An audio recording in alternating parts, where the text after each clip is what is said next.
육조단경이 보통 우리가 이제 여러분들이 많이 통용됐던 거는 이제 여러 가지 그 본이 있어요. 그런데 대부분 우리나라에 배포된 건 덕이본입니다. 덕이본. 덕이 스님께서 해석을 하신 주석을 다룬 덕이본인데, 지금 우리가 하는 것은 이제 도낭본이에요.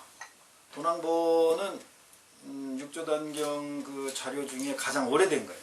오래된 거. 1906년 정도, 그러니까 1900년대 초에 도낭에서 발굴이 됐어요. 해초의 왕호 천축국전 있잖아요. 그것도 도낭에서 발견이 된 거예요. 거기서 발견이 안 됐으면 우리는 왕호 천축국전을 볼 수 없는 거죠. 그 도낭에서 발견된 육조단경을 가장 오래된 거거든요. 육조단경의 기록이. 그래서 그것을 중심으로 제가 할 겁니다. 육조단경 영인본이 이렇게 돼 있어요. 그래서 요 오래된 책을 구할 수 있는 거는 제가 구해서 요거는 이제 스님들 위주로 드릴게요. 몇 건 안 되니까. 스님들이 이제 이 원본을 보면은 이렇게 점도 안 찍혀 있고 간격도 없어요. 그냥 한문으로 쭉 돼 있기 때문에 어디를 어떻게 끊어야 될지, 이거 어디를 어떻게 끊느냐에 따라서 의미도 달라지고 그럴 수 있거든요. 그런데 제가 이제 이거를 기존의 거를 해석하다 보니까 이 원본을 좀 비교해서 보아야 될 필요가 있더라고요. 그리고 이제 이 도낭본 그 필사본이죠. 지금 보신 거. 이거는 좀 글씨를 잘못 쓴 것도 있어요. 보니까 문맥상 전혀 이 글씨가 들어가면 안 되는 게 들어가 있고 뭐 이런 게 있어요. 그러니까 이 필사본이라는 것은 보고 베꼈거나 혹시 또는 듣고 쓴 거고 이러거든요. 그러니까 명자라고 했을 때 그냥 갑자기 명자가 생각이 안 나는 거야. 그럼 그게 이름 명자인데 그냥 밝을 명자라고 그냥 써버려. 또 비슷하기도 하고 뭐 이렇게 들어간 경우, 뭐 예를 들면 그런 식의 이제 오자가 있는 것 같아요. 그래서 이런 부분들을 일반인들은 별 소용이 없고 스님들은 혹시라도 이제 더 공부하시는데 꼭 비교해 볼 필요가 있으시다고 하시는 분이 계시기 때문에 제가 요거 오래됐지만 요거를 이 책을 구해서 그거는 이제 스님들 위주로 교재를 드리고, 남으면 뭐 여러분도 해주고 이제 부족한 분은 이제 개정판으로 여러분들이 개인적으로 급해도 되고 뭐 저한테 부탁을 해도 되고. 그리고 이제 여러분들이 스토리상으로 육조의 전기죠. 육조 대사의 전기 스토리를 알고 있는 게 대부분 덕이본입니다. 덕이본. 이 덕이본은 우리나라 고려 시대 정도부터 이제 우리나라에 이제 전해지기 시작했어요. 진울 스님이 이제 발문을 쓰면서 이 육조단경에 그때 그 한역하는 것이 이 덕이본이에요. 도낭본이 아니고. 그러면 도낭본이 가장 오래됐잖아요. 덕이본이 그 나중에 나왔고, 그러면 글자 차이도 2배 차이가 나요. 도낭본은 한 12,000자 정도 된다면은 이 덕이본은 한 24,000자 정도 돼요. 그러니까 어떻게 됐다는 얘기예요? 점점. 그렇지, 늘렸다는 거예요. 늘렸다는 거. 그래서 도낭본에는 없는 내용이 덕이본에 있는데 우리가 대부분 알고 있는 육조단경은 무슨 본이다? 덕이본이에요. 그러니까 스토리가 추가가 좀 됐겠죠. 네. 그래서 이제 제가 이제 요 육조단경을 또 어떤 식으로 또 풀어갈까 또 고민도 했어요. 그런데 이제 강의식으로 하면 재미가 없잖아요, 그죠? 재밌어요, 재미없어요? 재미없어요? 뭐 서로 얘기하고 주고 받아야죠. 네, 그래서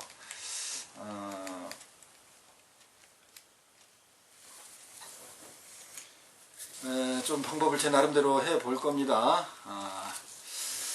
자, 그동안 우리가 그 금강경을 2년간 강의를 했고 여러분 같이 참여했고 하는 과정 속에서 그냥 일반적으로 우리가 알고 있던 강의 스타일이 아니죠. 저희는 네. 여러분들이 스스로 자신을 경험하고 돌이켜보고 여러분의 이야기를 하는 것을 중심으로 해왔어요. 이것도 이육조당 정도 그렇게 할 겁니다.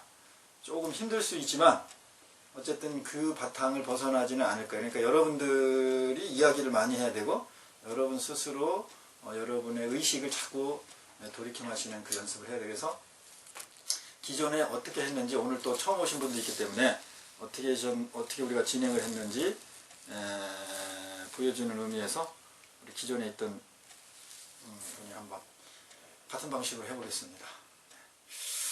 자, 이제 시작을 하는데 항상 시작을 어떻게 했냐면 그동안 자기가 일상을 지내면서 내 스스로 나를 알아차림하고 내 의식, 감정 등을 돌이킴한 그것을 지금 이렇게 말씀을 하는 거예요. 어떤 것은 상관없죠. 일상에서 느낀 거니까. 자, 말씀해 보십시오. 저 같은 경우는 이제 한 달 넘게 좀 쉬면서 알아차린 그 밴드 수행에 있어가지고 네. 좀 연연해 하지 않았던 것을 알아차렸어요. 사실 매일 올라오는 글을 보면서 해야지라는 생각은 하면서 일부러 안 하려고 해야지 하고 다짐을 했을 때는 올리게 돼요. 근데 바쁘니까 그냥 거기다가 일부러 거기에 꼭 해야 된다라는 그런 생각은 하고 있지 않고 그냥 보는 걸로 하고 그냥 거기에 연연하지 않고 있는 나를 알아차렸어요. 게으르다고 말을 할 수도 있지만 내가 볼 땐 연연하는 게 아니고 안 하는 건데. 그렇지. 게으르고 안 하는 거라고도 할 수가 있겠지. 네. 안 할 때도 있어요. 네. 안 할 때도 있는데 의식 속에서는 해야지라는 생각은 있어요. 하면서 안 하는 거지. 그렇지. 네. 근데 또 거기에 대해서 매달리려고 하지도 않는다는 얘기지. 그래요. 그것은 내가 다시 쓰고 있다는 걸 알았죠. 그래요. 그거 어쨌든 어떤 상황이 되든 어떤 상황이든 지옥에 가더라도 알아차림을 하시면 됩니다. 지옥에 가도. 근데 여러분 지옥에 가면 알아차림이 될까요? 안 될까요? 안 되겠죠. 왜 안 되죠? 정신 없잖아요. 너무 강한 고통이 오니까. 그러니까는 그 정토삼부경이나 뭐 지장경 이제 이런 거는 이제 후대 예를 들면 대승불교 경전 그러면 그것은 뭐 불설 부처님이 직접 설한 것이 아니다 뭐 이런 이제 이야기들을 서로 많이 하고 그러는데 그건 의미가 별로 없어요. 제가 볼 때는 일단 이제 경전이라는 그 부분으로만 우리가 존중해주고 보면 될 것 같아요. 그러면은 거기서 나온 내용들이 지금 우리의 과학적인 사고로 상식적으로 보면 좀 동화 같은 얘기죠. 뭐 우아스러운 얘기도 있고, 그죠? 좀 믿기 어려운 얘기도 많고. 그런데 제가 보는 안목에서는 물론 저도 그렇게 판단을 했었죠. 근데 제가 보는 안목에서는 그게 우리의 의식의 차원에서 원리적으로 딱 맞는 얘기입니다. 예를 들어 가지고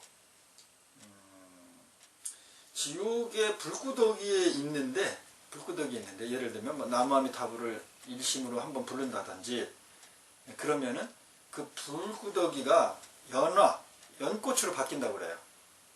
그렇게 이제 돼 있거든요. 그러면 안 믿어지죠.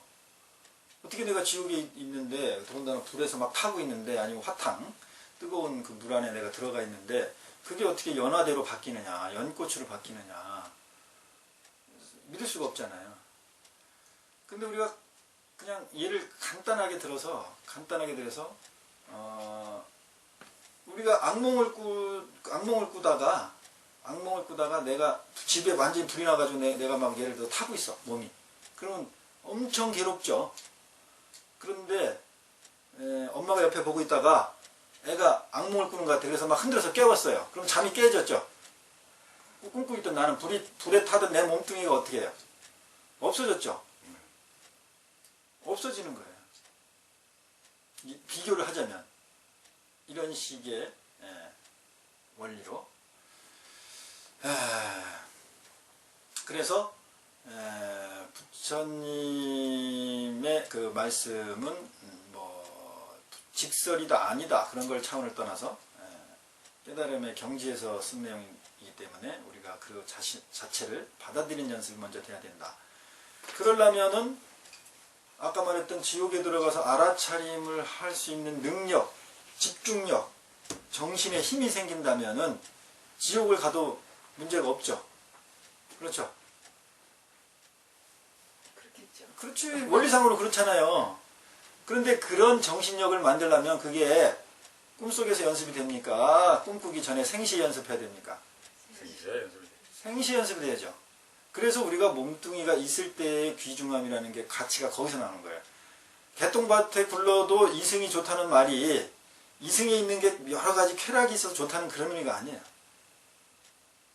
이승에 이 몸뚱이 있을 때 복을 질 수가 있고, 귀신 돼가지고 복 질 수 있어요?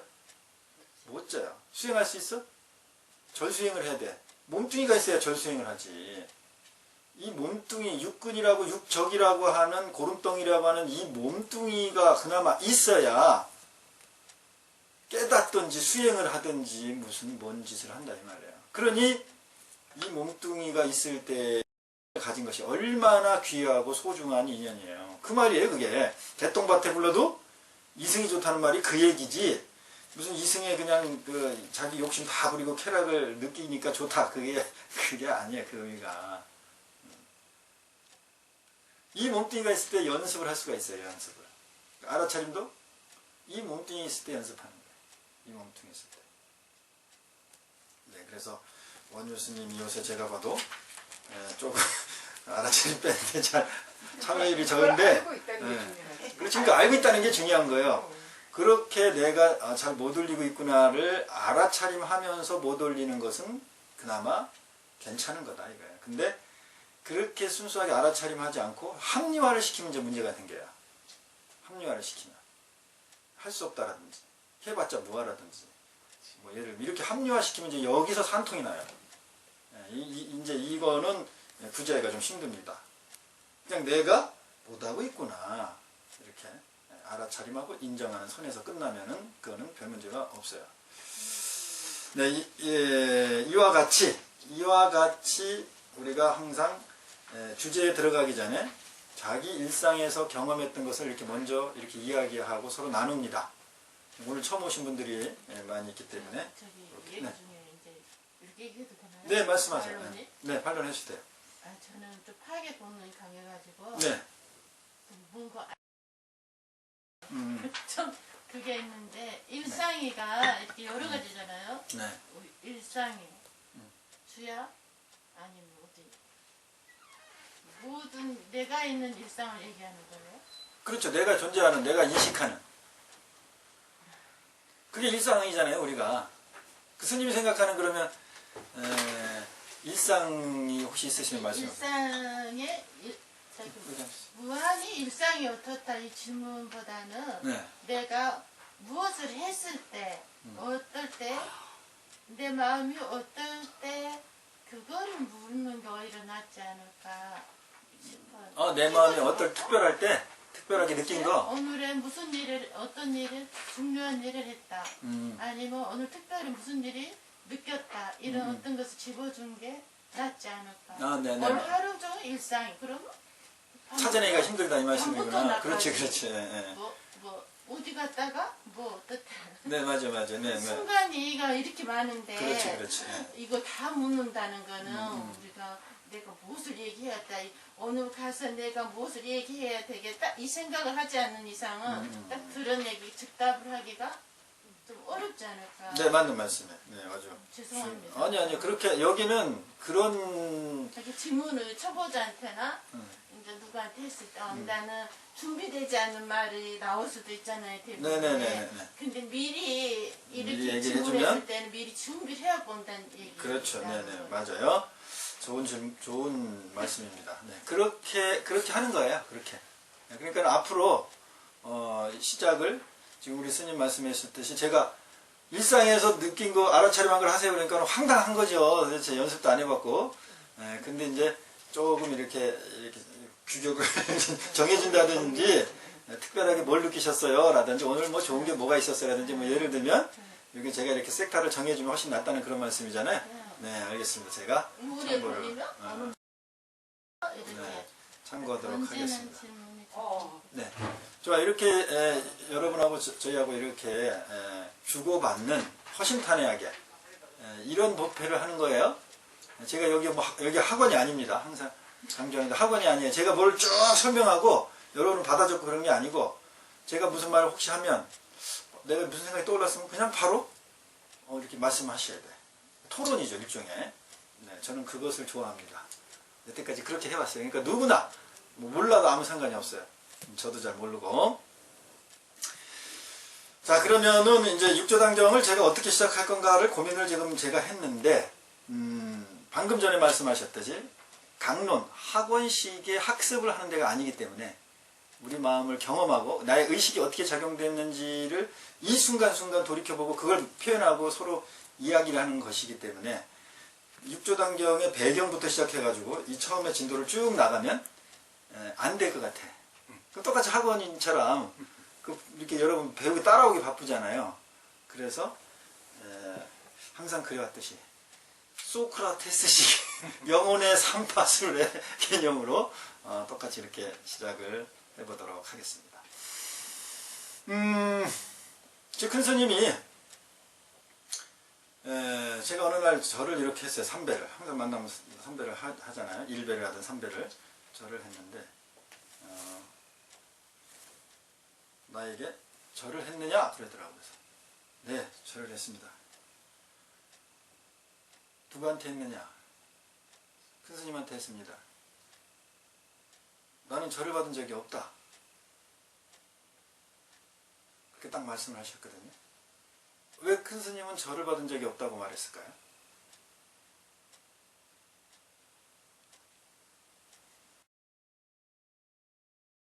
이거 좀 쳐줄게.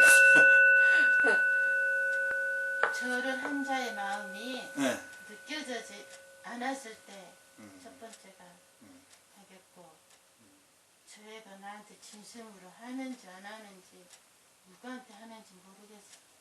그럴 수도 있고 또 근데 그냥 그때 다른 분들 계속 얘기해도 상관없어요. 뭐 여러 가지 얘기 안 하셔도 되고 그냥 이렇게 막 중구난방으로 하세요. 생각나는 대로. 그냥 던져보는 거죠. 그냥 스님이? 큰 스님이? 네. 그럴 수도 있죠. 무슨 마음으로 정신을 차리고 있는가? 또 제가 이 질문을 여러분한테 딱 던졌을 때 여러분에서 의식에 어떤 일이 일어났어요. 그거를 지금 왜 저를 받지 않았다고 말을 했는가라는 생각이 일어났죠. 일어나죠. 네. 의문이 일어나잖아. 분명히 내가 스님을 보고 저를 딱 선배를 했는데 왜 저를 안 받았다 그러는 거야 도대체. 응?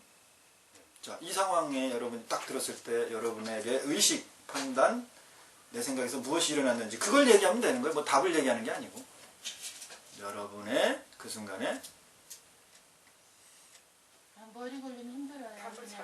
답을 찾으려고 하는 나를 알아차리는 거죠. 네네네. 예, 이런 식이에요. 네. 아주 오란주 스님이 이제 제대로 아주 이제 수행에 틀이 잡히셨습니다. 지금 이 순간 여러분의 지금 생각이 그렇게 흘러간 것을 스님은 캐치를 한 거고 여러분은 아직 캐치가 안 된 거고 뭐 이런 차이밖에 없어요. 근데 다 그렇게 생각이 움직이고 있어요. 그 연습을 하는 거예요, 이게 지금. 육조단경이 뭘 배우면은 여러분 이거 배워가지고 육조단경 절대 모릅니다. 금강경 뜻, 육조단경 뜻 전혀 알 수가 없어요. 왜? 우리 아까 말했던 이 순간순간에 의식이 흐르거든요. 작용이 돼요. 그것을 캐치하는, 알아차림하는 내가 연습, 습관이 안 되면 이 모든 것은 육조단경이나 뭐 유식이나 부처님 말씀이나 다 우리 의식에 관한 얘기예요. 마음. 근데 내가 마음을 보는 연습이 안 돼 있어.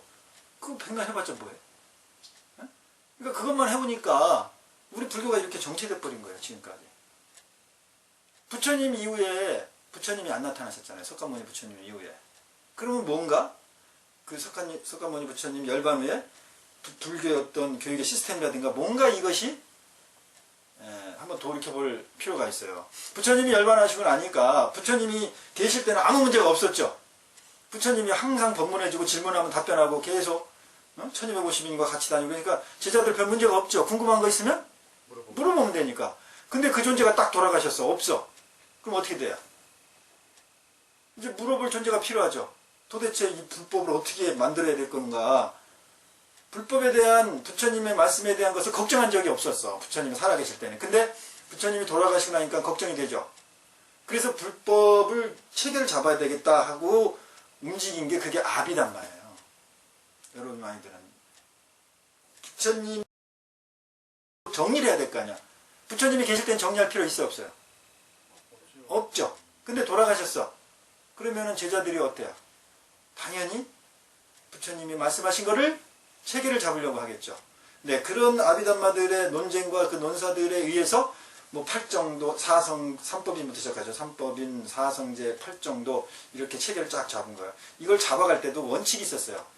번호 순서대, 개수대로 정리하는 이런 원칙의 용어들이 다 있어요. 제가 아직 다 기억을 못하는데 그런 체계를 잡았어요. 그래가지고 불교가 보면 아주 숫자적으로 체계가 잡혀 있죠. 그게 부처님이 숫자적으로 체계에서 설법한 경우도 있지만 후대에 제자들이 수행을 통해서 그렇게 여럿이 체계를 잡아놓은 거예요. 그래서 우리가 공부하기가 배우기가 쉬웠던 것 뿐이에요. 부처님은 그냥 그때그때 대기설법이에요. 이렇게 만나서 여기에 관계된 얘기를 하다가 뭐 12연기 나올 수도 있고 또 저쪽 가서는 뭐 유아에 빠져 있는 사람 어떤 있는 현상에 대해 집착해 있는 사람은 무아를 얘기를 해버리고 그러니까 중구난방일 수밖에 없죠. 그것을 열반후에 체계적으로 모아놓은 거예요. 그러니까 여러분 그 부처님과 당시와 같이 이렇게 그냥 막 서로 자기 생각나는 대로 자기를 표현하고 자기 의식을 마음을 보는 연습을 지금 드리는 일을 하셔야 됩니다. 처음 오셨기 때문에 제가 자꾸 그 설명을 하는 거예요. 자, 분명히 나는 절을 했는데 절을 받은 적이 없다. 절을 받은 적이 없다. 이렇게 말씀하셨어요. 그런데 어느 날은 또 가니까 절을 하니까 절을 받으셨대. 근데 저번에는 받으셨네. 나는 똑같이 또 어떻게 보면 거의 똑같은 마음이야. 똑같은 마음으로 절을 했는데 어느 때는 절을 받은 적이 없다 그러고 또는 어떤 때는 오늘 절을 잘 받았다 그래. 그럼 이게 현상은 똑같잖아요. 했잖아. 분명히 현상학적으로 보면 똑같이 했잖아요. 절을. 나는 했고 스님은 받았고. 물론 이제 처음에는 안 받으시려고 도망 다니셨지만 어쨌든 현상적으로는 했고 받고 그게 다 현상적으로 분명한 사실인데 왜 어떤 때는 스님이 나는 절을 받은 적이 없다 이렇게 말씀하시고 그거는 또는 너는 절한 적이 없다 그런 얘기고 또 어떤 때는 너는 절을 했구나 또 어떤 때 스님은 큰 스님은 나는 절을 받았다 이렇게 하셨단 말이에요. 그러면 무슨 기준으로 해서 절을 했다 안 했다 받았다 안 받았다 이렇게 됐을까요? 절을 기준으로. 절? 어떤 절? 했다라는 절. 했다는 절? 했다라고 하는 그 마음. 그러니까 예. 이제 내가 예. 이제 큰 스님한테 절을 했는데 예. 내가 절을 했다 이렇게 마음을 가지면 예. 그러면 절을 한 거야 절을 안 한 거야? 본인이 했다 그러면 한 거죠. 했다 그런 거고 했다 스님은 그러면 안 한 거고 안 했다 그러면 한 거고. 왜 그럴까? 여기서 아주 우리 의식에 극명하게 이제 경험하시면서 왜 보살은 그렇게 생각하죠? 본인은 저를 분명 스님한테 절을 했거든요. 했으니까. 했으니까 했다고 한 거고 네. 그 스님은 아무리 본인이 생각해도 내가 보이면 나한테 절을 안 했어 그럼 안 한 걸 인정하시는 거죠. 또 다른 여러분도 아무나 생각을 막 얘기해도 돼요. 떠오르는데 막. 막 얘기해 그냥. 이렇게 변덕이 심하고. 변덕이 심한가? 그래. 뭐 또. 얘가 상에 집착하겠구나 했을 때는 안 하기인 거고 상에 집착하지 않구나 했을 때는 얘가 한 거구나 이렇게 생각하셔야 돼요. 그러니까 예를 들어 가지고 내가 이렇게 절을 딱 이렇게 했어요. 했는데 아유 이거 3배를 해야 되나 1배를 해야 되나 매일 보는데 이거 됐나 그럼 이거 절을 한 거예요? 절을 안 한 거예요? 안 하는 거죠. 왜 안 한 거죠? 그래서 내 마음에 걸림이 생겼어요. 걸림이 어떤 걸림이죠? 이걸 해야 되나 말아야 해야 되나 하는 그러니까 겉모양은 어떤 절을 한 건데 네. 형식은 했죠. 형식은 한 건데 네. 내가 이거를 3배를 해야 되나 매일 보는데 쑥쑥하네. 하고 있는 거지. 집착을 하고 있다. 제가 1시간 전에 그런 마음이었거든요. 시간 전에 그런 마음이었어요? 도진 스님, 저는 길에 있어요. 작은 절에. 네네네. 도진 스님 절에 갔어요. 하면은 제가 당연히 비운 대로 하면은 삼배를 드려야 돼요. 네. 근데 하도 친하다 보니까 네. 순간적으로 안 하고 그냥 차만 마셔도 안 되는 거예요. 그런 생각을 했었거든요. 맞아요. 저도 많이 그래요. 저도. 네, 그래도 저기 예의상 네. 예 저기 그게 개입이 엄청 많으니까요. 네. 선배고. 네. 예. 그러니까 선생님 저 1배만 할게요. 네. 그리고 이제 절을 하셨고. 네, 그래. 우리들 스님들이 다 겪는 거예요. 이제 솔직하게 말씀해 주니 참 좋네요. 저도. 이 깨달음은 솔직하지 않으면 절대 깨달음이 안 옵니다. 그러면 큰 스님은 절을 받는 입장에 있는 큰 스님은 어떤 때는 절을 받았다 그러고 어떤 때는 절을 안 받았다고 했을까요? 우리가 이건 유추해 보는 거예요. 이거는 이제 우리가 우리는 절을 하기도 하고 받기도 하죠. 네. 큰 스님의 마음이 편할 때 하고 다른 마음이 들어왔을 때 하고 그 차이 아니에요. 그 차이가 예. 그냥 편하게 그냥 절을 이렇게 딱 받았을 예. 때 하고 뭐 아니면 좀 따로 이렇게 생각이 계셨다든가 뭐 다른 예, 그런 거죠 싶은 거. 여기 스님처럼 네. 3배를 했었는데 한 배만 했냐고 그러면 이제 예를 들면 이제 그 큰 스님이 이렇게 받는 입장에서 우리가 절을 받는 입장에서 우리도 다 똑같이 그러니까 이제 신도가 와서 절을 하는데 절을 3배를 해야 되는데 1배만 하고 있네? 이렇게 생각을 하고 있다든지 스님이 또 아니면 이제 뭐 나 같은 경우는 스님 1배만 하겠습니다. 그러면 절하는 게 무슨 거래냐? 네가 하고 싶은 대로 해라. 이렇게 생각을 하면은 그거는 절을 내가 받은 건가 받지 않은 건가? 저를 받으면서 받았지, 기분 나. 그래 받은 거예요. 내가 받으면서 절을 하고 있는데 이런 사량 분별을 하면 나는 절을 받은 거야. 받게 되는 거예요. 왜 받게 된 게 되냐면 절에 내가 붙들렸잖아. 한 번을 했느니 두 번을 했는지 절이 어쩌니 저쩌니 내가 그 현상에 관여를 했죠. 그러면 그 현상에 관여한 건 나의 본래 불성이 관여한 겁니까? 나의 에고, 나의 아상이 관여한 겁니까? 나의 아상이 관여한 거예요. 그러니까 나의 아상이 관여했을 때는 아상과의 만남이 있을 때는 다 존재하는 거예요. 그때는 저를 받았네 안 받았네 이게 상황이 발생이 되는 거예요. 그죠? 네. 네, 아이고 오늘 처음 오셨지만 육조당경 스타트가 괜찮네.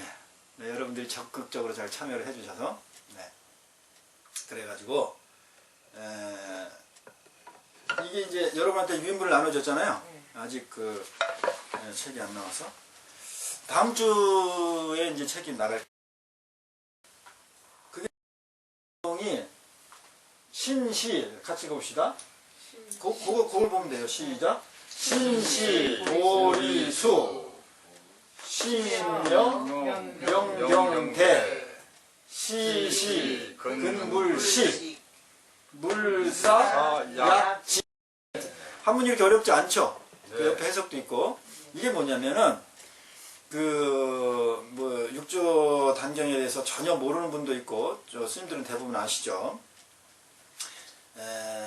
어떤 내용이냐면 오조 홍인대사 밑으로 한 1000명의 대중들이 있었어요. 제자들이. 그러니까 오조 홍인대사가 뭐 한 소식 하셨다. 큰 스님이다 이러니까 이제 수행을 하러 깨달음 얻으러 이제 온 거예요. 뭐 그 중에는 쉽게 말하면 어중이 뚜중이가 다 있겠죠. 먹고 살려고 온 사람도 있고. 그랬는데 그 중에 상수 제자 제일 똑똑하고 그 다음에 그 오조 홍인의 수제자 그리고 대를 이을 육조가 될 그런 쉽게 말하면 에리트 교수사의 위치에 있었던 스님이 거기 앞에 있는 이 개송을 지은 신수 스님이에요. 신수. 그리고 이제 그 밑에 게 개송이 또 있죠. 그것도 읽어봅시다. 그 밑에 개송은 보리 본무수 명경역 상청정. 뭐예요? 본래 무일물. 본래 무일물? 네. 그 다음에 잘못 썼나? 하나 야지네. 본래 무일물로 되어 있다고? 네. 그거나 뭘 비슷한데 왜냐면 이게 육조당경이 본이 좀 여러 개 있다고 그랬잖아요. 그래서 의미는 다 같아. 의미는 같은데 뭘로 돼 있다고? 본래? 무일물? 그렇게 돼 있는가 하면 도랑본에는 불성, 상청정으로 돼 있어요. 불성은 항상 청정하다. 네네. 뜻은 뭐. 네, 뜻은 의미는 다 같아요. 그러니까 이게 이 육조단경이 좀씩 그 내용이 상황에 따라서 좀 이렇게 바뀔 수도 있다고 그래서 제가 그랬잖아요. 네, 이제 그러면은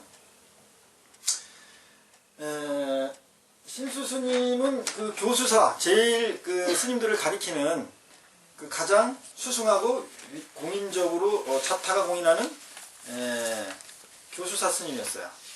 그런데 육조인 해능대사는 일자 무식이라고 그랬어요. 일자 무식. 집도 가난해가지고 나무꾼, 나무를 팔아서 그 연명하는 그런 형태로 살고 있었어요. 그런 스님이 어느 날 나무를 팔러 갔다가 어떤 객잔에서, 그러니까 여관 같은 데죠, 숙소에서 어떤 스님이 금강경을 읽는 소리를 듣고 거기서 이제 도낭본에는 간단하게 나와 있어요. 뭔가 느낀 바가 있다는 거예요. 그래가지고 그 인연을 통해서 이제 출가의 인연을 맺는데, 이 덕이본 나중에 후대에 이렇게 스토리가 많이 만들어진 거는 거기에서 금강경의 응무소주 이생기심을 들었다 그러는 거예요. 그러니까 우리가 많이 들어본 얘기죠. 저작거리에서 금강경의 응무소주 이생기심 이 구절을 듣고 발심을 냈다 이렇게 들었죠. 그게 이제 덕이본이 그렇게 돼 있는 거예요, 스토리가. 근데 보통 도낭본에는 그 내용이 없어. 무슨 내용을 들었다 이게 없어요. 그냥 금강경에 관한 얘기만 있어요. 금강경이라는 책을 어떤 스님이 읽는 것을 듣고 물어본 거예요. 그러니까는 오조 홍인 대사를 이제 설명을 해줘요. 거기에 가면은 그 스님께서 금강경을 중심으로 해서 이렇게 깨달음을 전해준다. 그래서 이제 그때 발심을 낸다 이렇게 돼 있는데, 도낭본에는 그러면 이제 덕이본에서 응무소주 이생기심, 금강경의 응무소주 이생기심을 들었다고 그랬잖아요. 그렇게 나와 있잖아. 그러면은 제가 여기서 의문을 제기했던 게, 여러분도 저번에 금강경을 들으신 분은 알겠지만, 중국 문자는 뭐 예를 들면 한자 쓰죠. 한자는 뜻글자죠. 뜻을 모르면 소리를 들어도 의미를 압니까 모릅니까? 모르죠. 당연히 모르죠. 그러니까 여러분도 응무소지 이생기심 무슨 말인지 모르죠. 뜻을 알아야 될 거 아니야. 응당이 무 없을 무 이렇게. 그래야 응무소주 이랬을 때 저게 무슨 뜻이다 이렇게 이해가 되지. 그 소리 사운드 음가 응무소주 이생기심 이게 무슨 뜻인지 알 수가 있냐고. 그럼 해능 스님이 일자무식이라고 그랬죠? 네. 그러면 응무소주 이생기심을 듣고 이해할 수가 있어요 없어요? 못하는 거예요. 못하는 거예요. 그게 응무소주 이생기심의 원래 금강경 뜻이 뭐냐면 머무른 바 없이 마음을 내라 이 뜻이에요. 하는 질문이죠. 핵심 질문. 그러면 머무른 바 없이 마음을 내라 이 말을 듣고 해능이 이제 그때 나무를 팔 때지. 나무를 팔 때 뭔가 거기서 깨달음을 얻어가지고 뭔가 발심이 일어나가지고 출가를 했다 이 얘기야. 덕이본 우리가 육조단경을 들었을 때. 그런데 누구도 그 육조단경을, 스님들도 마찬가지일 거예요. 그 교육을 하고 내가 공부를 하고 그 책을 읽으면서 육조단경을 읽으면서 해능대사가 응무소주 이생기심이라는 그 뜻, 머무른 바 없이 마음을 낸다는 이 뜻을 알 수가 없었다는 것을 인지하는 스님은 아마 드물었을 거예요. 혹시 스님들 그 인지했어요? 모르지. 당연히 머무른 바 없이 마음을 내라 이 말이 얼마나 멋있어. 그러니까 이 말을 듣고 해능대사도 해능대사도 이거 배우러 가야 되겠다. 이 출가를 해야 되겠다. 이렇게 마음을 먹었을 거라고 우리는 그때 생각을 판단을 한 거예요. 우리가. 그래 제가 이 얘기를 하는 이유는 왜 그럴까요? 내가 이 얘기를 왜 하죠? 여러분한테? 우리가 이렇게 익숙하게 책을 읽으면서 나를 돌이키지 않고 책에서 전해주려고 하는 거기에만 빠져있다 이 말이에요. 우리 의식이. 예, 왜? 나도 그랬으니까. 나도 당연히 해능대사가 응무소주 이생기심의 그 금강경의 구절을 듣고 머무름 없이 마음을 내는 이 말이 얼마나 멋있어. 여기에 감동받아가지고 출가를 했구나 이렇게 생각을 했다니까. 이렇게 판단을 했다고요. 그런데 어느 날 상식적으로 생각해 보니까 해능대사는 그 말을 이해할 수가 없어요. 한문은 무슨 글자? 뜻글자이기 때문에. 내가 지금 여러분에게 스페인어로 뭐라고 얘기하면 여러분 알아들을 수 있습니까? 없습니까? 못 알아들어요. 단어의 뜻을 모르는데 그것을 나는 전혀 모르고 놓치고 열심히 거기에 빠져가지고 뭐 감동받고 이랬다는 거지. 근데 어느 날 내 그렇게 감동받고 빠져있던 내 마음의 상태를 딱 돌아보니까 내가 정말 헛짓을 하고 있었구나. 나를 놓치고 있었구나를 아는 거죠. 그러니까 도난본에는 응무소주 이생기심이라는 얘기가 없어. 근데 왜 덕이본에 와서 그 말을 넣었을까요? 뭔가 그 뒤에 선사들이 이것을 나중에 후배들에게 깨우침을 주려면 이런 스토리를 넣어야지 관심을 갖겠구나 이런 생각을 했겠죠. 아무래도 왜 도난본에는 초기본에는 너무 간단하고 정갈해요. 어떤 드라마틱한 내용이 없어요. 드라마틱한 내용. 어쨌든 그래가지고 홍인대사를 만났어요. 그랬는데 거기서도 처음 만났는데 홍인대사하고 말하는 게 참 기가 막힌 거예요. 육조 해능대사 나무꾼하고 얘기가 아니야 이거는. 이제 진도 제대로 나가면 그렇게 하고 이제 그거는 또 그러면은 일자무식에 아무것도 정말 그 초보의 그런 수준에 있는 해능이 들어와서 홍인대사가 딱 보고 심상치 않으니까 야 너는 저 방앗간에 가 있어. 방앗간에 가서 그 일이나 해 이랬던 거예요. 그러니까는 무슨 수행의 구체적인 어떤 프로그램에 들어가지도 않은 것이고 허드렛 일이죠. 방아찌는 일.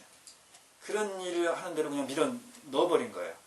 그 방아쟁이는 그 1000명의 대중들 흐름 속에서도 좀 안 쳐주겠죠. 좀 천시하고. 그리고 오조 홍인대사가 처음 육조 해능대사하고 하는 말 중에 너는 어느 나라 어디서 왔니? 어느 나라는 어디서 왔니? 그러니까 저 남방에서 왔습니다. 그러니까 남방은 오랑캐인데 오랑캐가 무슨 오랑캐 출신이 무슨 돌을 닦으러 왔니? 이런 식의 이제 말씀을 해요.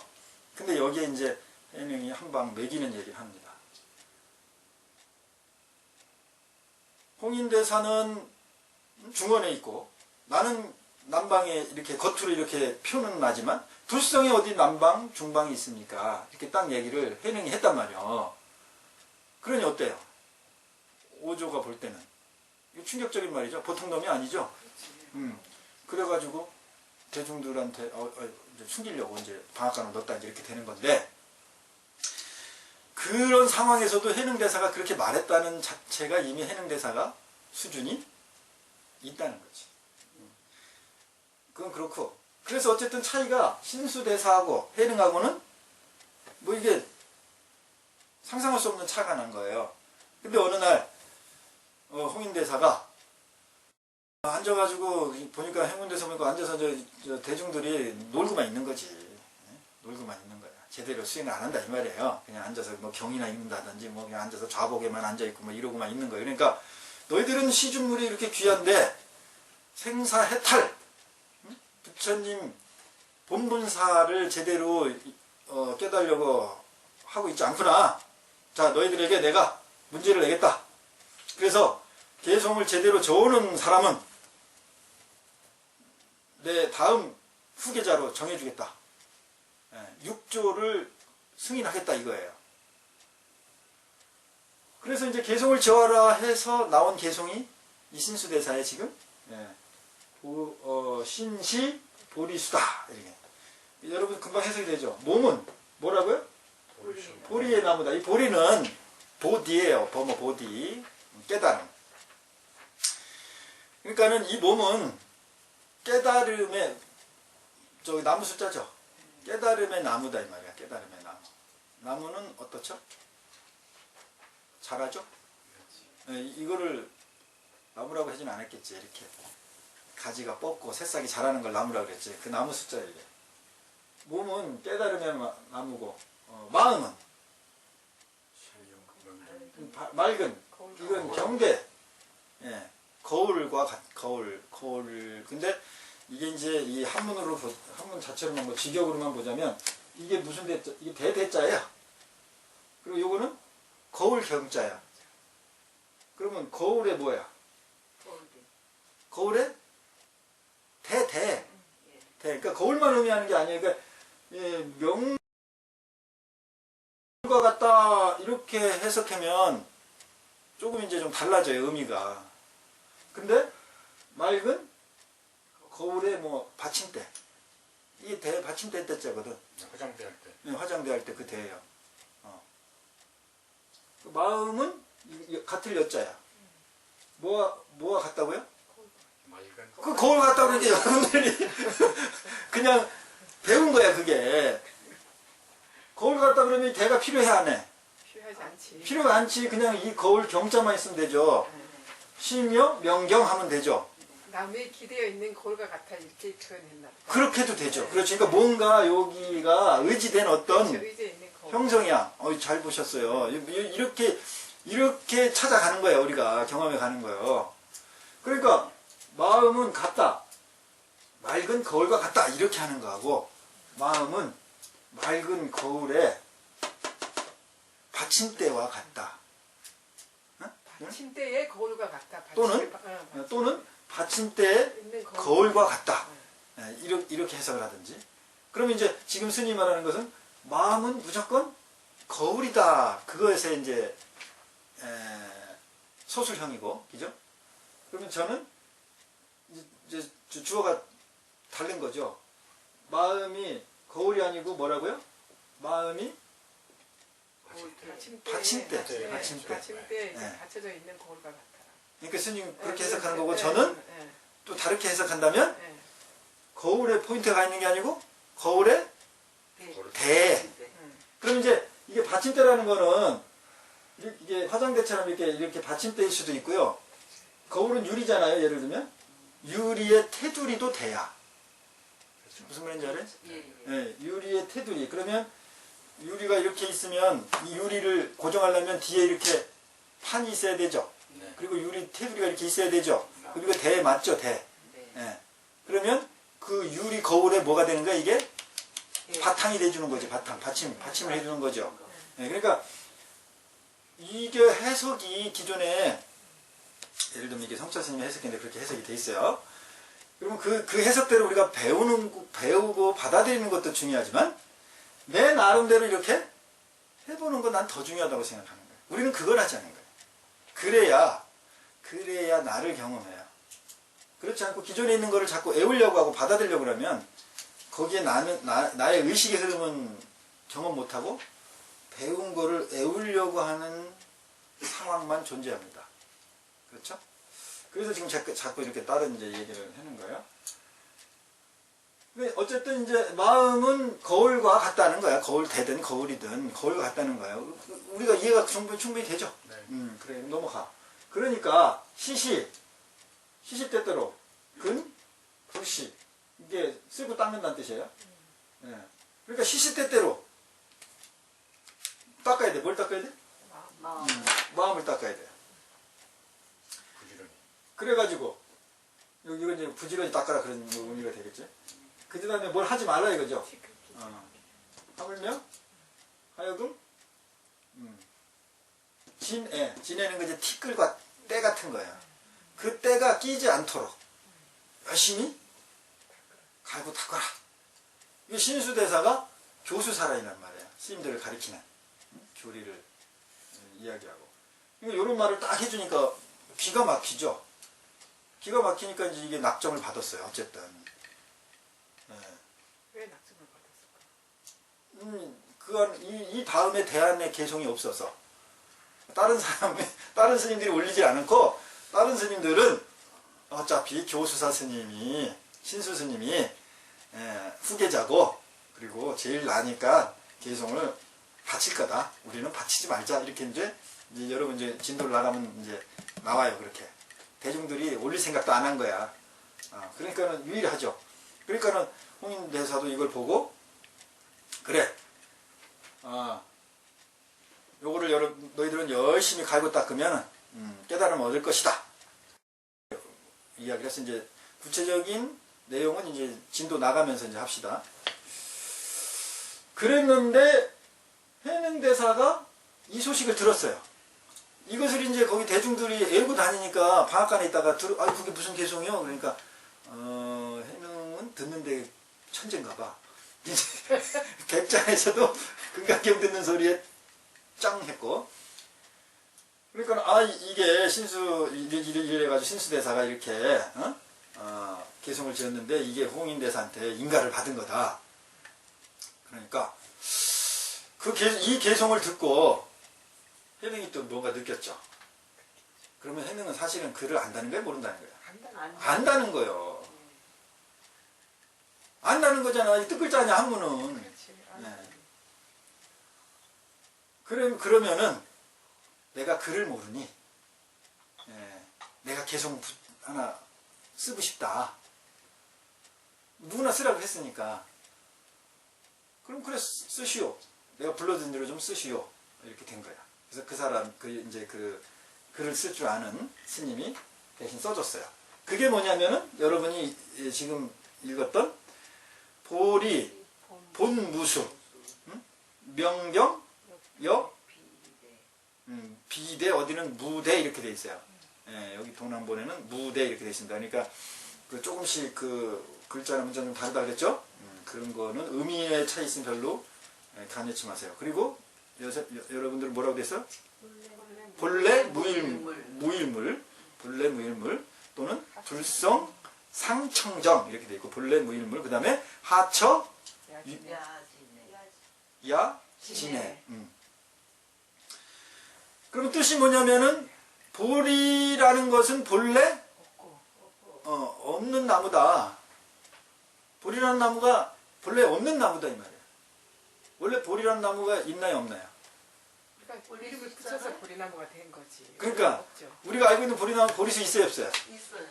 그냥 왜 정해놓은 보리나무 있지. 부처님이 성불하셨다는 보리수 그 보리수 있죠. 그렇지만 어쨌든 여기서는 수보리는 보리, 본, 무수, 비수. 보리라는 것은 원래 나무가 아니다 이런 뜻도 되고 보리란 나무는 없다. 무자를 쓰느냐 비자를 쓰느냐에 따라 좀 다르지만 그렇죠? 그러니까는 지금 신수 대사가 보리나무가 있다는 얘기죠 지금 이게 이 개성에 그렇지. 전제된 거잖아. 그렇죠. 근데 여기서 해능은 원래 없다는 얘기야. 그러니까 왜 해능이 공부를 안 했다고 얘기하는지 이제 알 것 같아. 네. 글을 모른다는 말을 이제 알을 것 같아. 글을 왜 모른다고 무학이다.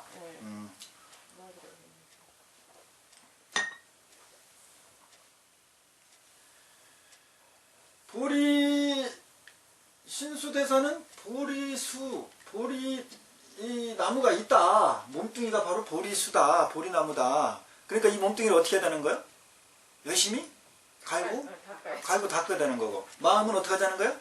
거울 것 같으니까 열심히 또 챙기고 닦고 번뇌가 앉지를 않게 만들자 그러는 거야. 그런데 해능대사는 거기에 대한 대꾸로다가 그 닦을 나무가 없어. 보리라는 것은 나무가 없어. 보리라는 것은 나무가 아니야. 이런 얘기를 해버리는 거예요. 그러니까는 반야신경에 뭐가 떠오릅니까?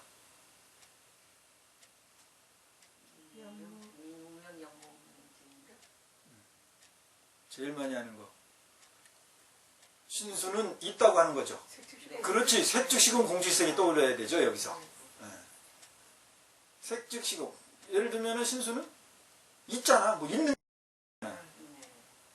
즉시 해능은 없는 걸 얘기하는 거야. 그러면 색즉시공 논리하고 똑 맞아떨어지죠.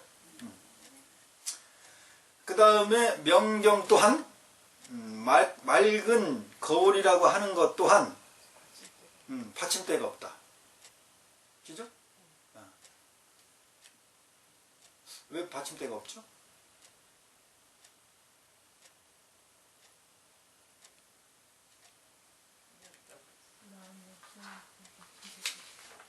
이거를 요즘 해석하기 바빴지. 아, 자기, 그치. 내가 왜 그렇게 인식하느냐를 돌아보진 않았잖아요. 왜 명경 맑은 거울에는 받침대가 없냐고, 없을 수밖에 없냐고요.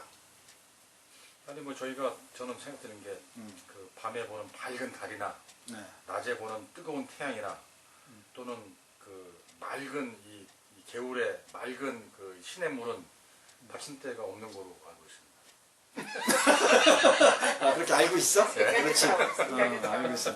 알고 있는 거 표현하는 거면 돼요. 네. 그럼 우리가 한번 상식적으로 물리적으로 생각해 봐요. 맑은 거울에는 왜 대가 없죠? 완전히 투명돼 있으니까요. 그렇지. 지니까. 물리적으로 네. 정말 맑은 거울이라면 네. 그치, 대가 없는 게 맞지. 대가 없는 게 맞죠? 네. 아니, 그 회장님 말하면 어떻게 보면은 응. 기가 막힌 말이야. 맞아. 어. 그 말이 맞는 말이야. 맑은 거울이라면 정말 전부 다가 맑다면 그쵸, 받침대가 태가 있을 수가 있어요, 없어요? 없지. 없지. 태는 맑아, 안 맑아? 안 맞지. 아, 태가? 태가 있으면 맑은 거야, 안 맑은 거야? 안 맑은 거예요. 그쵸, 태가 있으니까 안 맑지. 태라는 것은 마음에, 그러니까 예를 들면 거울이 마음이라면, 네. 응? 거울이 마음이야. 그러면 태는 거울의 마음일 때, 태면은 뭐겠어? 마음일 때. 둘레 집착 뭐 이렇게 그 한계? 그렇지, 한계지. 아, 그렇지. 예, 마음이 거울이라면, 마음이 이걸 거울이야? 그러면 이 거울에 이렇게 프레임이 그려져 있어요. 테두리가 있다면. 테두리가 있다면, 그러면 뭐가 있다는 거야? 마음에 뭐가? 한계가, 틀이 있다는 거야. 그죠? 그렇죠? 네, 맞아. 그러면 정말 맑은 마음에는 한계가 있어, 없어? 없지. 없어야 돼. 정말 맑은 물이라면 대가 있을 수 있어, 없어? 없는 거야. 그러면 신수는 정말 맑은 마음, 거울을 제대로 봤다는 거야, 안 봤다는 못 거야? 봤다. 못 봤다는 게 여기 해능 대사에 이 개성에 팍 나와버리는 거예요. 이거는 그러네. 완전 소름 끼치는 내용이죠. 진짜 그러네. 예. 근데 그런 해석, 해능, 이 6조 단계 다른 책에 보면은 안 나와 있어요. 여기나 이제 방송을 봐야지 이런 해석이 되는 거야. 그 다음에 이제 뭐라고? 본래 무일물? 네. 본래 무일물. 본래 무일물. 본래적으로 원래 하나의 물건도 없어요. 없다. 그러면 하나의 물건 그 하나가 뭘까? 여러분 닦을 마음 아니겠어요? 마음. 어떤 마음? 나. 여기서 말하는 나? 거는 예. 나가 없다고? 아니 나보다도 닦지 않아도 작지 않아도? 예. 원래 있는 거 그런 마음. 아니 나무나 테두리가 음. 나무나 대가 뭐 없다는 그런 뜻으로 받아들여지는데. 그래, 지금 여러분이 이해하려고 하니까 자꾸 그런 답변이 나오죠? 네. 네. 답을 찾으려고 그 하는. 이 의문을 통해서 나의 의식이 어떻게 작용했는가를 그쪽으로 가면 또 얘기가 다른 얘기가 나와요. 답을 찾으려고. 답을 찾으려고 하는 마음을 해석하려고 알아차려. 찾습니다. 찾으려고 하는 마음이 있지. 그러면 그럴수록 우리 마음이 답을 찾으려는 마음이 있으면 마음이 생각이 더 답답해지죠. 많아지고. 아, 네. 생각이 많아지고 답답해지는 거야. 그러면 우리가 이게 깨달음의 개성이죠? 깨달음의 개성은 우리가 배우고 공부할수록 수행할수록 우리가 가벼워지고 마음이 즐거워야 되죠? 네. 근데 우리는 왜 자꾸 불교를 공부하고 깨달음의 내용을 들으면 왜 자꾸 이렇게 무거워질까? 질문을 하니까. 내가 질문. 그렇죠. 아이고, 스님 맞아. 정답일세. 맞는 말이에요. 네. 본래 무일물이라는 건 이제 중요한 화두기도 하지만 어쨌든 여러분 제가 이 질문을 던지니까 뭔가 여러분 의식을 지금 자꾸 찾았을 거야. 찾았어요. 뭔가를 찾고 있어. 지금 보이진 않지만. 네, 네. 근데 그게 중요한 거예요. 그 연습이 자꾸 돼야 돼. 그러면 어느 순간 그게 경험이 돼요. 그럴 때 우리가 한 소식 했다든지 깨달았다는 얘기가 나올 수 있는 거예요. 근데 이거는 이해되는 게 아니야. 이 어떤 연습의 차원이죠, 여러분. 이 본래 무일물? 그럼 본래 무일물? 그게 내 의식에서 내 의식이 어떻게 작용된 거지? 뭐 이렇게 뭔지는 모르겠지만 나를 계속 본 거. 그 습관 있죠? 그 행위가 중요하다. 그게 핵심이라고요. 그거를 연습해야 돼. 그런데 본래 무일물인데 그 다음 개성이 뭐야? 하처? 네. 어느 곳이 있어가지고 어디 부분이 있어가지고 먼지와 때가 끼겠느냐. 그죠? 그러면은 여러분 하처 여기는 유진해 이렇게 돼 있거든요. 근데 거기는 약진해 이렇게 돼 있어요? 네. 네, 약진해 뭐 똑같은 의미예요. 어느 구석에 진해가 끼겠느냐 이 얘기를 여러분이 딱 듣는 순간 여러분에서 무슨 생각이 일어납니까? 무슨 판단? 너무 좋다. 좋아? 왜 좋죠? 와 닿으니까. 아 와닿아서 좋다. 네, 또 다른 분들은? 저는요. 네. 이 거울이 받침대도 없고 완전히 투명한 상태에서 네. 그러면은 투명하고 그러면은 거기 뭐 끼일 것도 없고 네. 그런데 이런 말씀이 그래서 이게 닦을 필요가 없다고 하지 않았느냐고 뼈맞추기로 하고 있습니다. 아 그러니까는 닦을 필요가 없다. 네, 그게 마음에 들죠. 네, 그게 마음에 들었던 거죠. 네, 예. 내가 닦을 필요가 없다. 이게 내 마음에 딱 와닿다면 좋죠. 좋지. 그러니까는 우리의 심리는 사실은 거기 게으른 심리가 오히려 거기에 네. 들어가 있습니다. 심층 심리가. 그래서 제가 감히 말하는데 돈 오를 주장하는 사람 대부분의 심리는 도둑놈 심보라는 거예요. 어떻게 한번 깨달아보자. 한 번에 어떻게 한 소식 해보자. 그렇지 않은 경우도 있겠지만 저는 그 심리가 강하게 밑에 심층 심리로 깔려있다고 생각을 하는 사람이에요.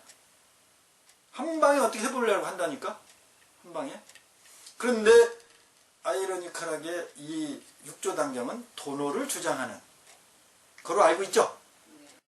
근데 저는 제가 하는 말은 그게 도둑놈 심보라고 하는 게 이게 지금 어떻게 육조단경을 풀어갈지는 잘 모르겠지만 그러면 진정 육조단경은 정말 도노 그걸 주장하고 있는 건지 또 다른 차원을 주장하고 있는데 우리가 후대에 생각하기를 도노의 시초라고 도노의 교과서라고 하고 있는지 그거는 앞으로 진행해 가면서 우리가 경험해 갈 거예요. 우리 생각이 네. 이제 그 상태에서 이렇게 뭘로 깨달았잖아요. 네. 그러니까 알지 못하는 그 이제 무식한 상태에서 네. 그 깨달았다 하기 때문에 그냥 도노라는 것을 표현을 쓰지 않았을까 하는 생각도 들어요. 그냥 그 순간에 깨달았다는 이런 네. 그것 때문에 네. 그럴 수도 있지 않을까. 그럴 수도 있죠. 네. 네. 그러니까 나름대로 여러분들의 판단이나 생각이 다실 수 있어요. 그러니까 그런 부분들을 이렇게 자꾸 자연스럽게 얘기를 하셔야 돼. 그러니까 저도 제가 얘기하는 게 맞는지도 나도 잘 모르고 틀리는 경우도 많고 그래요. 그러니까 여러분도 제 말을 믿지 말고 그냥 제 말 듣고 여러분도 뭔 생각이 나면 또 얘기하고 나도 그 말 듣고 또 생각나면 알아차리면서 얘기하고 이렇게 해나가야 거기서 법이 살아납니다. 거기서 진실의 눈이 떠여지는 거죠. 그러면은 예를 들어서 이제 하처 유진해 하처야 진해 무슨 먼지와 때가 낄 곳이 그럴 곳이 지금 어디 있어 이렇게 딱 얘기를 하게 되면 나는 이 액면가로 이걸 딱 들으면 무슨 생각이 나면 그럼 아무것도 없네 허무하네 예를 들면 그럼 뭘 하지? 그럼 아무것도 없네? 이런 심리가 오히려 나는 금방 또 올라온 거를 알아차림 한 거죠. 그래서 사실 또 여러분한테 물어본 거기도 해요. 그리고 나서 또 이제 이렇게 올렸어요. 그러니까 이제 난리가 난 거잖아요. 근데 그 개성만 있는 게 아니고 후송이 또 있습니다. 후송이. 그 후송이 이제 여기 적혀 있어요. 여러분 적혀 있나요? 네. 여기 심시, 보리수, 보리수, 신위, 명경대, 네. 명경, 원천정, 하처, 염, 진해 이렇게 돼 있어요. 그럼 요거를 해석하면 어떻게 돼요? 마음은 본래 보리의 나무요. 네.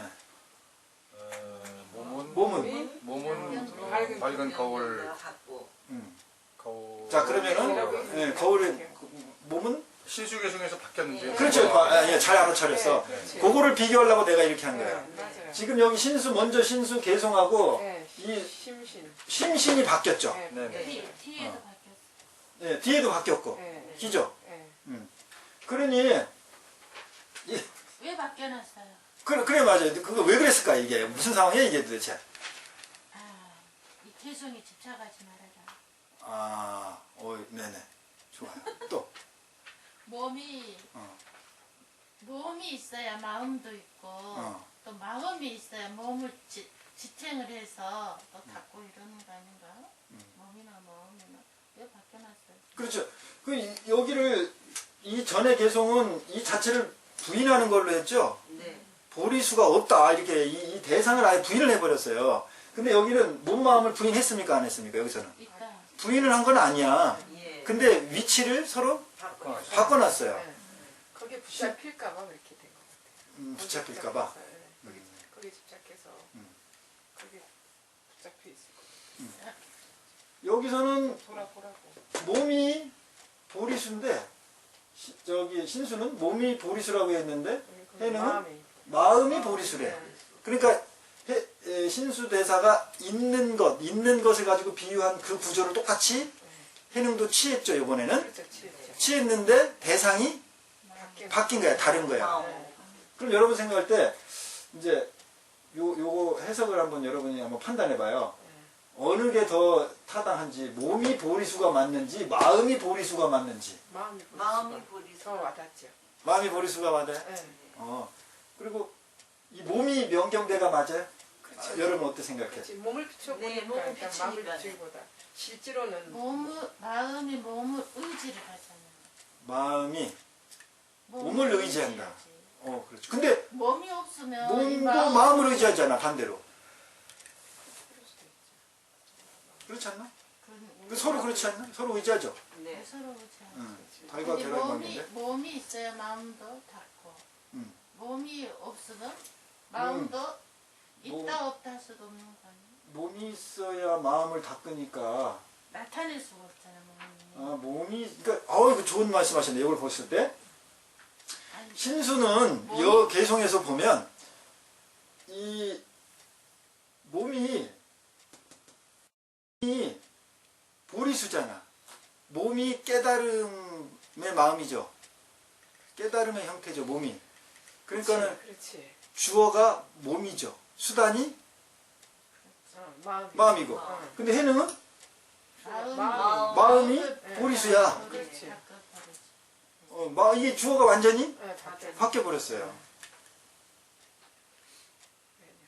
그러면은 이게 이제 서양 철학으로 얘기하면 이게 이제 신수가 말하는 건 존재론적 입장의 분석이고 여기는 해능이 얘기한 건 인식론적 입장의 분석이라고 볼 수 있는 거죠. 네, 근데 이렇게 이제 나누기 시작하면 여러분이 복잡해지고 이제 자기를 경험하지 않고 애우려고 그래. 생이 없는 짓이고.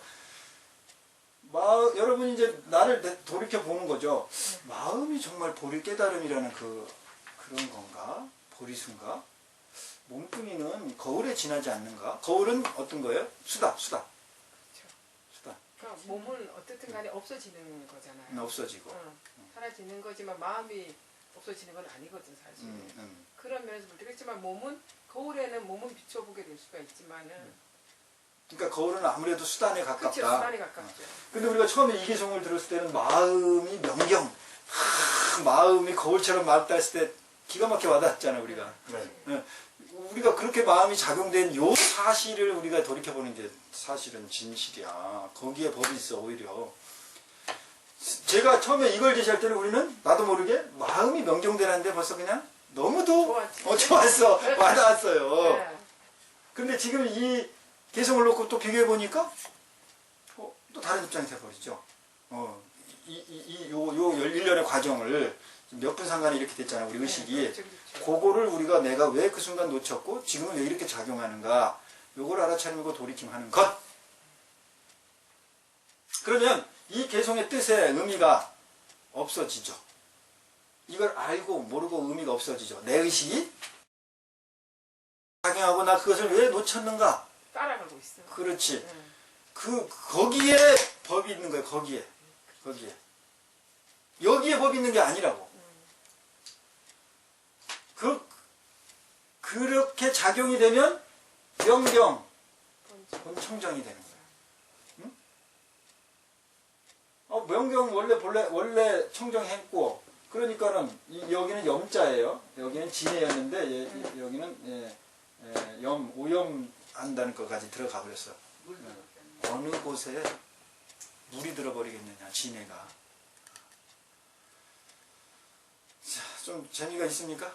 네네. 네, 이렇게 이게 드라마틱하게 해능이 등장하는 내용이에요. 이게 기존의 그 기득권, 기존의 엘리트 계층, 그러니까 남방의 불교의 흐름, 북쪽의 불교의 흐름, 중국을 이렇게 양쯔강을 중심으로 해가지고 이렇게 나뉘었단 말이에요. 그래서 이 남쪽이나 하여튼 중원을 중심으로 해서 외곽은 오랑캐로 취급을 했지만은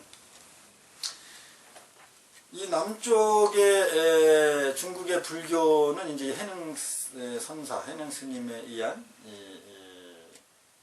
토노, 그리고 기존의 북쪽의 불교는 기존의 전통적으로 이렇게 쭉 내려오던 흐름의 불교. 그러니까 메이저 불교와 마이너 불교. 어느 날 마이너 불교가 개성으로 이렇게 빵 치면서 등장하는 거예요. 그게 육조단경에 드라마틱하게 중생들을, 우리의 마음을 끌게 하는 처음의 요소죠. 사실은 대중불교, 대승불교, 부처님 당시는 아니죠. 불멸 후에 대승불교의 등장도 이와 같습니다. 소승불교가 대세였어요. 상자부 불교. 부처님대로 그대로 수행하던 그 모습을 유지하는 게 상자부 불교거든요. 거기에 대승불교라는 부파불교 중에 대중부의 대승불교라는 새로운 진보적인 혁명적인 불교의 흐름 또는 주장이 팍 튀어나와요. 그래서 대승이 시작되는 거예요. 그러면 그 기득권에 부딪히는 진보적인 그 새로운 흐름은 항상 약하죠. 그죠? 네. 그러면 부처님은 어땠느냐? 부처님은 기존의 브라만 힌두교의 그 전통적인 버마 이력, 그런 불교의 흐름, 불교가 아니지, 그런 종교적인 흐름의 시스템에서 무아, 연기일 뿐이다. 무아라는 새로운 혁명적인 주장이 고다마 시타르타라는 석가모니에 의해서 튀쳐나온 거야. 그거와 똑같은 흐름으로 중국의 선불교가 튀쳐나온 거야. 이런 형태를 육조단경은 시스템적으로 만들어 놓고 있는 거죠. 그래서 육조단경은 여기 나오는 내용들, 등장인물들은 거진 실존했던 사람의 이름인데, 정말 이 육조단경처럼 그런 스토리를 가졌느냐? 그건 아니에요. 픽션이에요. 픽션. 그냥 그들을 대상으로 이야기를 만든 거죠. 그러니까 예를 들면 우리가 원효대사가 있잖아요. 근데 원효대사 우리 무슨 소설 뭐 이런 거 있죠? 그게 실제는 아니에요. 소설이지. 그와 같이 만들었어요. 내용을 보면. 재밌겠는데요. 재밌겠죠? 네. 네, 이게 예고편입니다. 그래서 이제 다음에 시간에는 요대로 이제 교재를 통해서 진도를 쭉 나가가면서 오늘과 같이 여러분 서로 이렇게 서로 토론하고 이야기하면서 육조단경을 풀어갈 겁니다. 이렇게 풀어가면은 한번 끝나고 나면 육조단경에 대해서 자신감 생기겠죠? 네, 우리 스님들이야 육조단경 이런 거 뭐 많이 봤고 접하고 많이 안 했어도 봤어요. 그냥 듣기만 했지. 한 번은 최소한 봤죠. 그래도 어떤 정말 가슴에 와닿고 그렇지는 않았을 거예요. 가슴이 닿았어요. 가슴 맞았어요? 안 다행이네. 된다고 해야지. 다행이야.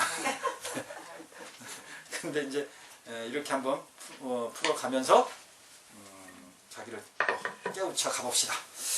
네, 마치도록 하겠습니다. 감사합니다.